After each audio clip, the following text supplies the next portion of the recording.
Is this the last chance for Ruben Amorim? Is this the last opportunity? Is this the last go round for the Portuguese maestro? Is this the last go round? This is the question we are all asking today, because Manchester United are facing Burnley in the Premier League on Saturday.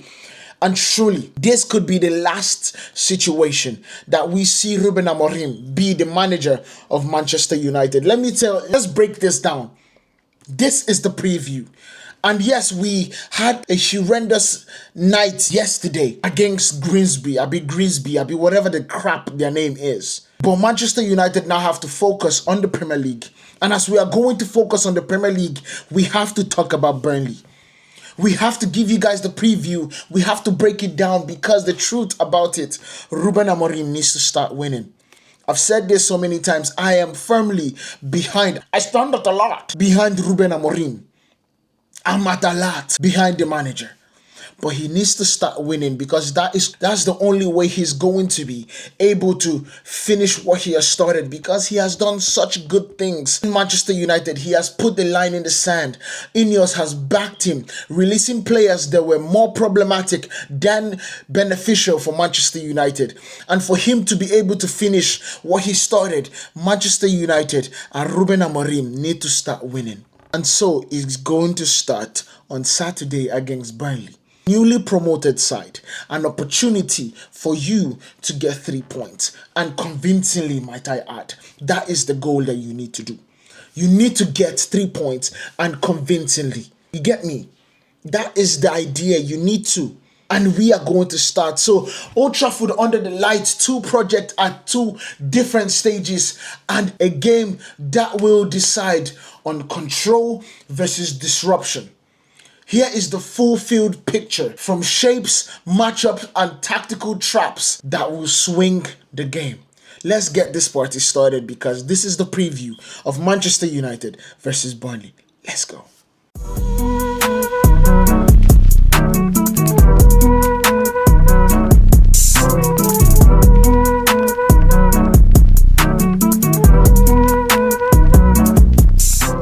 Much context and the stakes about the situation. Manchester United enter match day 3, seeking their first league win for the campaign after a bumpy start, sitting 16th with 1 point. Burnley arrive steadier at 10th with 3 points. Both sides come off midweek cup ties, where United drew 2-2 against Grimsby Town and Burnley beat Derby County 2-1. The manager's subplot matters in this situation, because Ruben Amorim is still imprinting his structure at Manchester United, while Scott Parker trends pragmatic with a compact base and wide emphasis.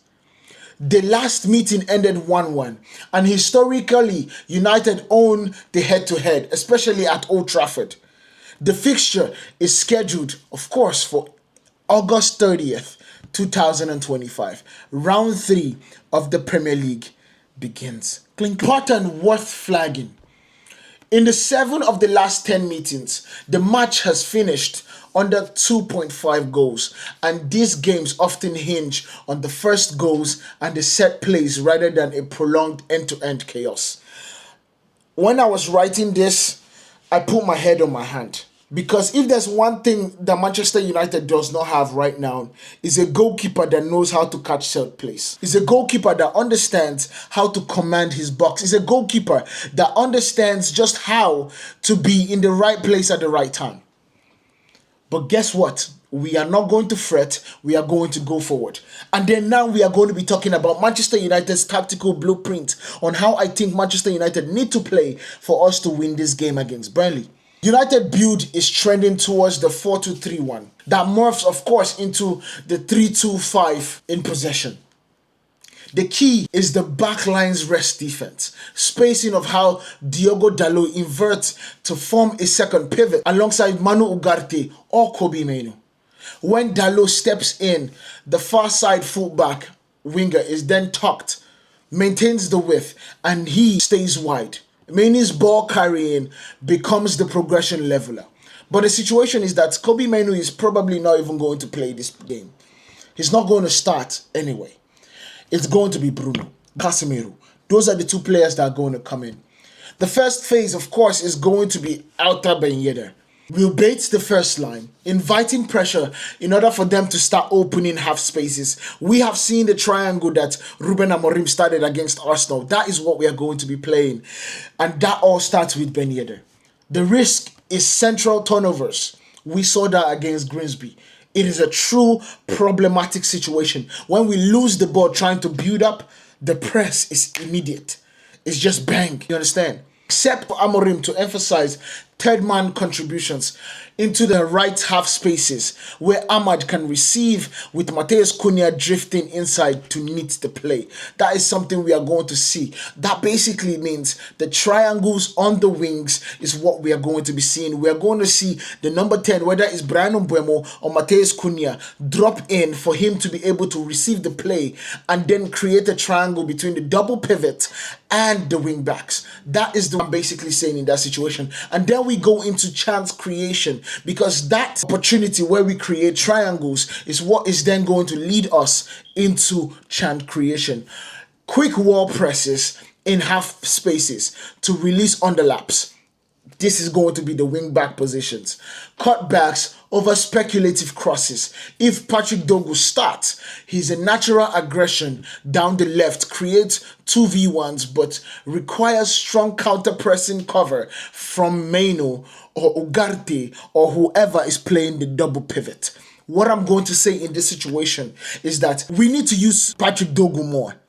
We have literally, against Arsenal, that flank was so threatening because Arsenal will flood this way, will flood the left-hand side, and Casemiro will springboard the ball into the right-hand side and then Mbeumo starts building.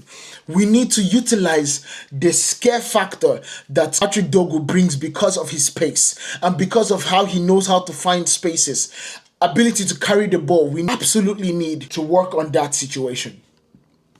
And then we also need to then look at out of possession and how we are absolutely able to stop the transitional attacks, because Burnley is absolutely going to punish us. They are going to sit back. They are going to be able to play, but they are absolutely going to try and hit us on the transitions. That is for clear. It's crystal clear to me. Mid to high press is something that we absolutely have to do. With a ball-oriented shift, wherever the ball goes, we shift. It's a little shift. You understand? We shift, but we have to also understand that we are compacting them in order for us to utilize the line as part of the 12-man. We need to utilize that. If we are going towards the left, we need to press them that way.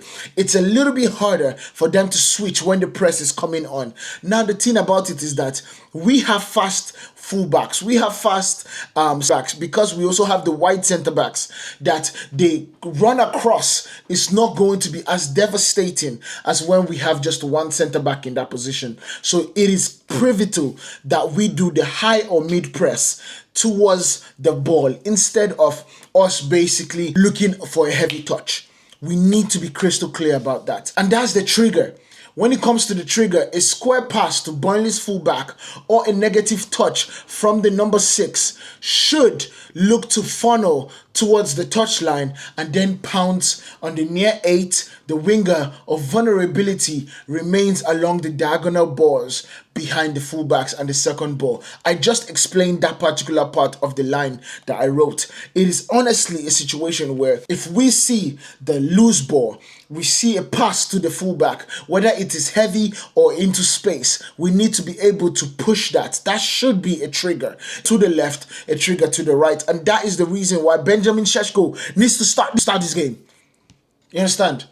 And then we have to look at set pieces. My God of mercy. We need to bring Harry Maguire into the game and we need to play of Harry Maguire. Bro, I don't even understand how we are going to do it. Because, yes, I understand. Harry Maguire plays the left centre-back position for bring Harry Maguire. Oh, my God. Yeah, okay, better. You bring Harry Maguire in for the centre. You move Lenny Yoro to the left centre-back and you move Matthias de Ligt to the right centre-back. That way we have the height in order for us to stop the set pieces. We need to. Set pieces with Maguire and Benjamin Šeško being one of the tallest in the game. United have area weights. Outswingers to the penalty spot near the post, flicks on. Keep an eye on screen blocks, freeing a late runner in the back post. We need to. It's a need. It's an absolute must. When we are attacking, we need to absolutely put the guy in the back post. We need to put the free runner at the back like Maguire was against Grimsby. We need to understand that we need to do all this in order for us to succeed.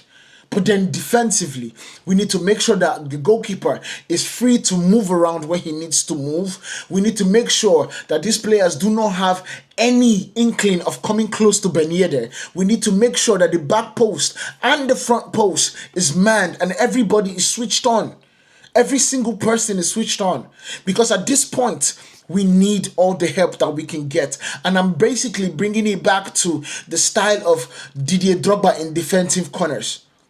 Didier Drogba is always at the front post for Chelsea when it comes to defending corners. And he is so good at in defensive duties when it comes to corners. And that is where Benjamin Šeško comes in. Now, looking at Burnley's tactical blueprint, Parker typically favors the 4-3-3. Basically, it's a 4-2-3-1 situation that prioritizes compactness, wide progression, structured rest defense. Personnel-wise though, Armando Broja channel runs stretch the back line. Zlan Fleming floats between the lines as a connector, and Marcus Edwards plus Bloom Chumuna offers directness and 1v1 threat. In their last outing, a shape consistent with Parker's preference featured West in goal and a back four of Sonny, Humphries, Wall and Perez, with Ramsey and Laurent centrally. Their front line of Edwards, Fleming, Chua behind Broja. When it comes to the first phase of Brighton, we are looking at they be comfortable going along Broja to bypass Manchester United's press and then attack the second ball with Fleming and Ramsey. When building short, they will use fullback winger Lane to bait Dalot into a high and access the far side switch. Chance creation, early crosses from half spaces, cutbacks, and after bursting the wide channel, the late box arrival from Fleming, Edwards, inside drift, force, an uncomfortable handoff between United's fullback and pivot. Now, when you look at the outs of possession play for Burnley, medium block, 4-4-2 without the ball as Fleming steps in next to Broja. Traps, they will shade to deny Mainoo's turns or Bruno's turns and show play to Manchester United's left touchline and then spring on Dogu's first touch. That is definitely a problem that Dogu has had so far. We have seen it against Ipswich and we are going to see it more. Set pieces, mixed delivery. Warhol attacks the near post. Broja attacks the front post in curls. They will crowd Ben Yedder to claim his radius. That's something that we just can't allow. Now, the key matchup about this situation is definitely going to be right-handed side for Manchester United and the left for Burnley. So, Ahmad versus Perez, or Matheus Cunha, or Dalot Ahmad Cunha versus Perez and Edwards. The leverage, Dalot's inversion, can overload the central lanes. Ahmad's first touch under pressure breaks lines. Risk, of course, is if Edwards receives the ball on the half turn, Dalot is just getting cooked. And then you look at Maguire versus Broja in space or in the air. That's also a problem. You understand? That's also a problem. So let us look at my selection in terms of Manchester United. In goal, I'm going to go with Ben Yedder. I know I want to say Tom Heaton so bad, but I know for a fact that he's not going to play Tom Heaton. I'm going to go with Ben Yedder. I'm also going to go with Ahmad, Harry Maguire, Matthijs de Ligt, and Lenny Yoro. And then in the left wing back position, I'm going to go with Dogu. And then in this situation, I'm going to go with Ugarte and Braj. In the 210s, it's going to be Matheus Cunha and Brano Buemo. And in the striker is going to be Benjamin Šeško. Let me know what you guys think about this situation. My prediction for this game is a 2-0 win to Manchester United. I know draw just almost came out of my mouth. But hope for the freaking sake of Ruben Amorim that Manchester United can win this game. I really hope so. But let me know what you guys think about this down in the comment. Make sure you guys hit that like button, hit that follow button if you haven't. I'll see you in the next one. Peace.